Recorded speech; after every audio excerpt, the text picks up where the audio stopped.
very act of violence that I perpetrate against that person, they are hurting, they are violated. But I, through becoming a perpetrator, am brutalized by my own violence. Think about domestic violence.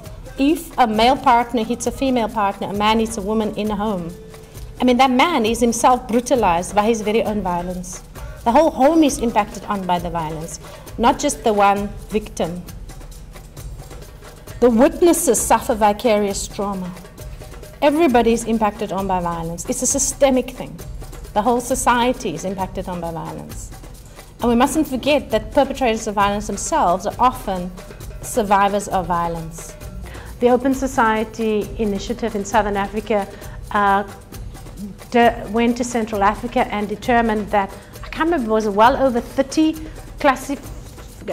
they sorted rape against women into over 30 categories to describe the different ways in which women are raped. South Africa is unique in many different ways, and apartheid, 50 years of apartheid and then 300 years of brutal colonization, has a lot to answer for in terms of the levels of violence that still resonates in our society.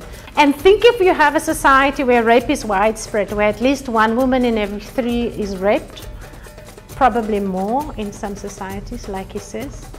And then if you think about that, the impact of that brutality, that violence, is in that woman's body. That woman gives birth to a child that gets born through violation.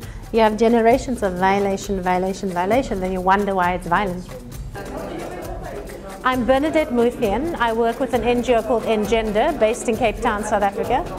And the presentation we're having today is about the 16 Days Activism campaign against gender-based violence, as well as about what I call rematriating love, which is to reclaim love from all the violence that is endemic in our society, social violence and violence against women and children, and some men as well.